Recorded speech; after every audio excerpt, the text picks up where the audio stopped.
Magandang araw. Ang ating paksa sa araw na ito ay may pamagat na unang wika at ikalawang wika. Narito ang inaasahang matututuhan ng bawat isa pagkatapos ng talakayan. Una, naipaliliwanag ang pagkakaiba ng unang wika sa ikalawang wika. Ikalawa, naiisa-isa ang gabay sa pagtukoy ng katutubong tagapagsalita ng isang wika. At ang huli, napahalagahan ang wika bilang mahalagang salik sa pagpapaunlad ng sarili at komunidad.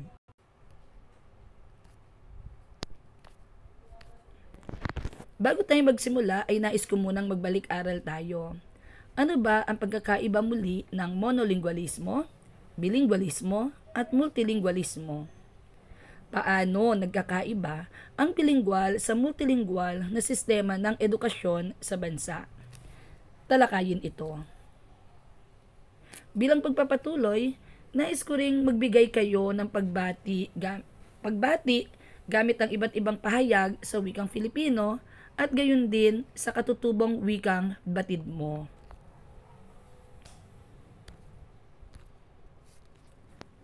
Kapag sinabi nating unang wika o yung tinatawag nating L1, ito ang tawag sa wikang kinagisnan mula sa pagsilang at unang itinuro sa tao.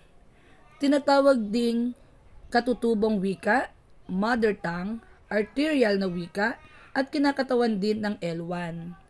Sa wikang ito, pinakamataas o pinakamahusay na naipahayag ng tao ang kanyang ideya, kaisipan at damdamin. Kadalasan, unang wika ang tawag sa katutubong wika o sinusong wika o sa Ingles ay tinatawag nating mother tongue. Ito ay wikang natutuhan at ginagamit ng isang tao mula pagkapanganak hanggang sa panahon kung kailan lubos ng nauunawaan at nagagamit ng tao ang nasabing wika. Sa ibang lipunan, tinutukoy ang katutubong wika o mother tongue bilang wika ng isang etnolinguistikong grupo kung saan nabibilang ang isang individual at hindi ang unang natutuhang wika. Halimbawa, kung ang isang bata ay Iloko at mula sa angkan ng mga taal na Iloko, ngunit simula pagkapanganak ay tinuruan ng wikang Ingles, mananatiling Iloko ang kanyang katutubong wika o mother tongue.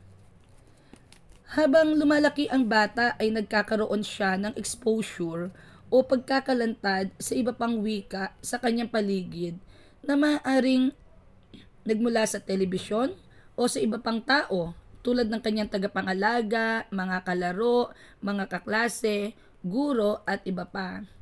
Madalas ay sa magulang din mismo nagsisimula ang exposure o pagkakalantad sa isa pang wika dahil bihirang Pilipino ang nagsasalita lang ng iisang wika. Mula sa salitang paulit-ulit niyang naririnig ay unti-unti niyang natututuhan ang wikang ito hanggang sa magkaroon siya ng sapat na kasanayan at husay rito at magagamit niya na rin sa pagpapahayag at pakikipag-usap sa ibang tao. Ito ngayon ang tinatawag na L2. Kapag sinabi nating L2, ito yung wikang natutuhan o ginagamit ng isang tao labas pa sa kanyang unang wika. Ang wikang ito ay hindi taal o katutubong wika para sa tagapagsalita, ngunit isang wikang ginagamit din sa lokalidad ng taong nagsasalita. Iba pa ang ikalawang wika sa dayuhan o banyagang wika sapagkat ang dayuhang wika ay tumutukoy sa isang wikang inaral lamang ngunit hindi ginamit o sinalita sa lokalidad ng taong nag-aaral nito. Kaya nga, bilang halimbawa, maituturing na ikalawang wika ng mga Pilipino ang wikang Ingles, sapagkat bukod sa isa itong mga opisyal na wika ng Pilipinas, ay laganap ang paggamit din sa sistema ng edukasyon at iba pang larangan, habang banyagang wika ang Aleman sapagkat hindi ito natural na ginagamit anumang larangan o lugar sa Pilipinas, liban na lamang kung sadya itong pinag-aralan.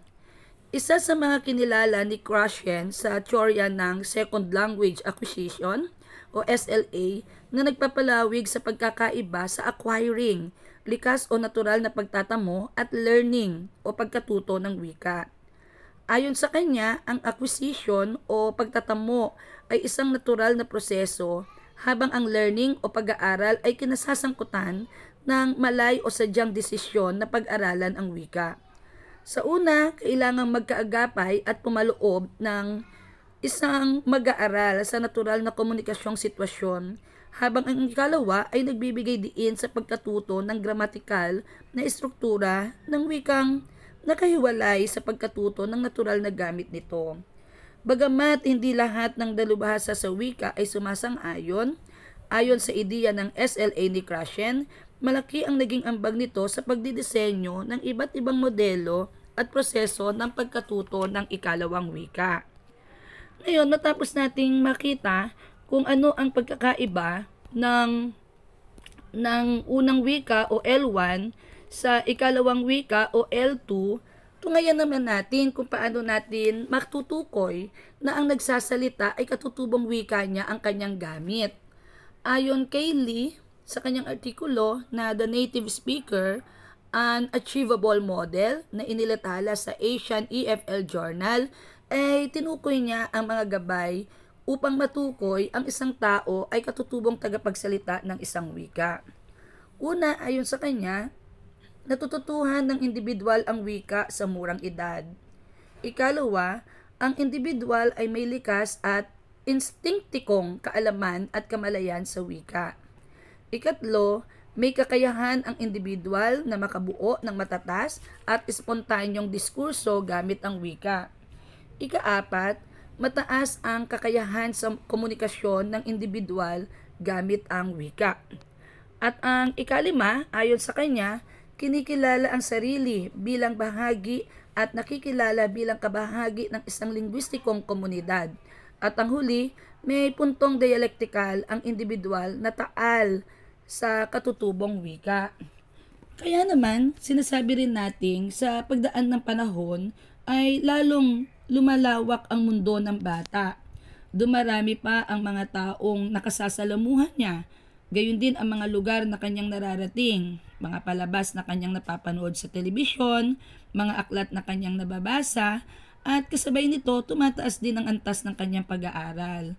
Dito ay may ibang bagong wika pa uli siyang naririnig o nakikilala na kalaunay natututuhan niya at nagagamit sa pakikipagtalastasan ng mga tao sa paligid niyang nagsasalita rin ng wikang ito. Nagagamit niya ang wikang ito sa pakikiangkop niya sa lumalawak na mundong kanyang ginagalawan. Ang wikang ito ang kanyang magiging ikatlong wika o tinatawag nating L3. Sa Pilipinas, kung saan may mahigit 150 na wika at wikaing ginagamit sa iba't ibang bahagi ng bansa, ay pangkaraniwan na lamang ang pagkakaroon ng mga mamamayan ng ikatlong wika. Marami na naman tayong natutuhan ukol sa unang wika at ikalawang wika. Ngayon naman ay tungayan natin muli, magkaroon tayo ng checkpoint kung natatandaan ang mga natutuhan sa araw na ito. Ano nga ba muli ang pagkakaiba ng L1 sa L2?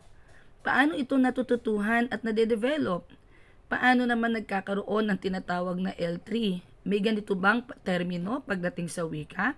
At paano matutukoy kung ang nagsasalita ay native speaker ng wikang gamit niya? Bilang pagpapatuloy ay nais kong dugtungan ninyo ang pahayag na ito upang mabuo ang diwa. Nalaman kong patlang, kaya naman patlang, dahil patlang.